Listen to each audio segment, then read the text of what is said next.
Assalamualaikum and hi. Today we are going to present about ISTIHSAN.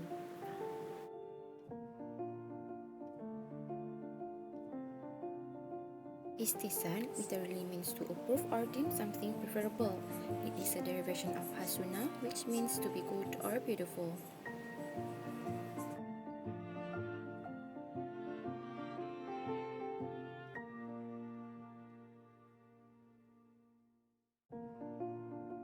In its juristic sense, ISTIHSAN is a method of exercising personal opinion in order to avoid rigidity and unfairness, which might result from the literal enforcement of the existing law.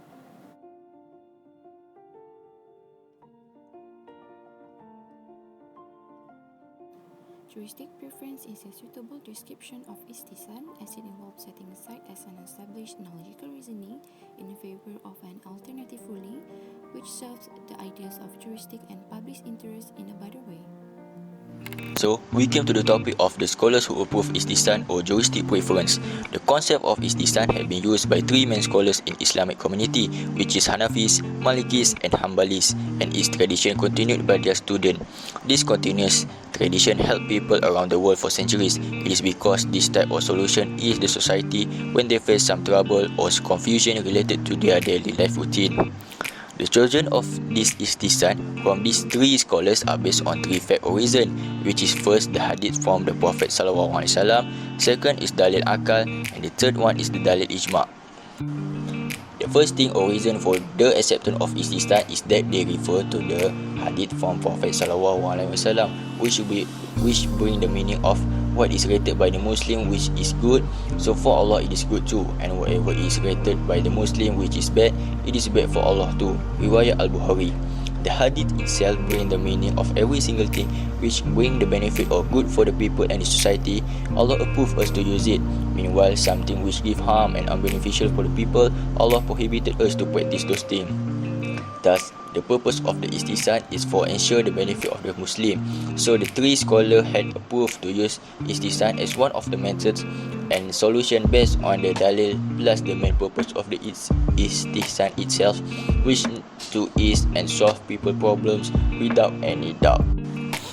The second reason why those scholars chose and accept the ISTIHSAN is based on dalil akal. From the perspective of the scholar, they consider the ISTIHSAN as method is for preventing any difficulties for the people in searching the answer or a way for a situation without any injunction or hukum or cases that never happened before. It is for the ISTIHSAN as a solution for all those problems and questions so that the people can conduct such action with full confidence. The method also achieves the syarak's goal, which is the main purpose. Furthermore, the scholars also said that the ISTIHSAN also depend on all those dalil who agree by the entire scholars, which consists of the nas, ijma', darurah, qiyas kafi, uruf or maslahah. All these dalil had already been discussed by all the scholars earlier. So as for the ISTIHSAN, it also need to refer to those dalil as reference or source as well. It is because all the dalil above need a special and complicated process to divide those dalil between the hukum which is juzi and hukum which is kulli. The last reason for the acceptance of ISTIHSAN is based on dalil ijma'. They give an example on this acceptance. The example is like a person who buy a pearl. The pearl does not collected yet from the sea. Eventually, the buyer already pay the full price for all the pearl to make a jewelry. So the seller take the money as the booking or order from the buyer. So it is the responsible for the seller to collect the pearl from its shell and make a jewelry for the buyer as promised and agreed. This type of business called as by al-ma'dum. Based on syarak general method, it is prohibited for such business, but for ISTIHSAN it can be done. Assalamualaikum warahmatullahi wabarakatuh. My name is Muhammad Aiman Zahari, and now I'm going to tell you about the basic source for ISTIHSAN. The first dalil is from Surah Az-Zumar, number 39, verse 18. Bismillahirrahmanirrahim. Allazina yastami'una al-qawla fayattabi'una ahsanah. Ulaika allazina hadahumullah wa ulaika hum ulul albab. Meaning, who listen to speech and follow the best of it, those are the ones Allah has guided, and those are people of understanding. In the above ayah, Allah told us to listen to the word and to follow what is the best from it, which means that we are encouraged to follow anything that contains benefit and something that's good to us. We also must follow something that will inflict no harm upon us. Anyone who follows something that contains benefit will be delighted. Next, we go to the second dalil for istihsan.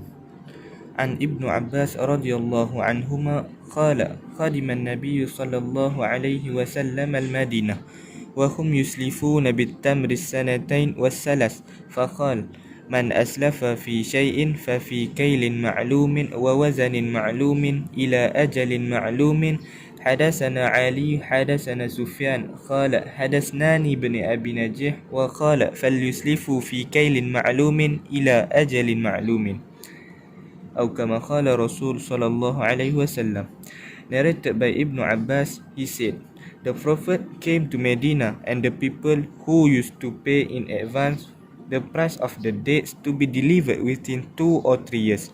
He said to them, whoever pays in advance in the price of a thing to be delivered later should pay it for a specified measure at a specified weight for a specified period. Prophet Muhammad SAW clearly said in the above hadith that he permits the contract of salam even though it is clearly against the existing rule of purchasing item, which is someone is forbidden to sell an object which he do not possess. Prophet Muhammad permits us to do contract salam due to the need of human of purchasing something. The third dalil for istihsan is hadith from Ibn Mas'ud. An Ibn Mas'ud radiyallahu anhu, ma ra'ahu al-muslimuna hasanan fahuwa 'inda Allahi hasanun. Reported by Ibn Mas'ud radiyallahu anhu, what the Muslims have seen is good, for it is good with God. Prophet Muhammad sallallahu alaihi wasallam told us that whatever that Muslim scholars see is as a good thing, then inshallah Allah will see it as a good thing too. We have to follow what has been suggested by our scholars, for they are knowledgeable among us, as been said by Allah subhanahu wa ta'ala in Surah An-Nahl, so as the people of the message if you do not know. Surah An-Nahl number 16 verse 43. Example of ruling deduced by the scholar. The first example is istihsan qiyas, means the departure from the clear analogical reasoning qiyas jali to the hidden analogy qiyas khafi, because the latter is stronger and more effective in repelling hardship, and also it is arrived at through deeper reflection and analysis.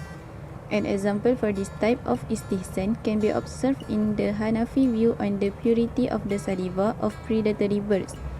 According to Qiyas Jali, the rest of the predatory birds is unclean and forbidden because it is compared to the rest of other wild animals, such as tigers and wolves.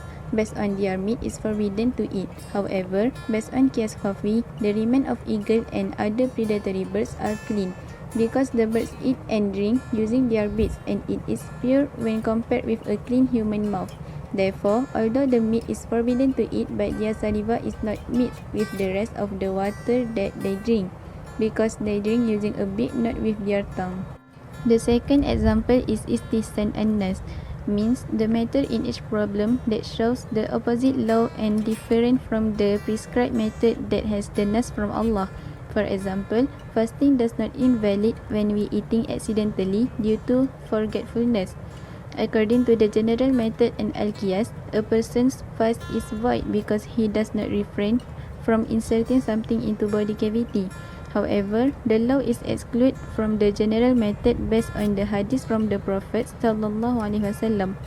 Man akala aw shuriba nasiyan fala yuftar fa innama huwa rizqun rizqallah, meaning whoever forgets while he is fasting and then he eats or drinks, then he should complete his fast. Indeed, there is sustenance of Allah. The third example is istihsan al-darurah, means moving away from the original law that has been set on a problem because there is an emergency that requires it to move away from the original law.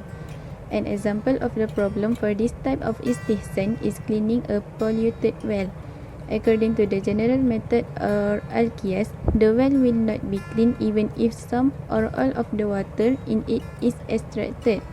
The water in it does not affect or does not cause the remaining water to be clean. Similarly, if all the water is extracted, it will not clean the water that just come out of the spring in the well.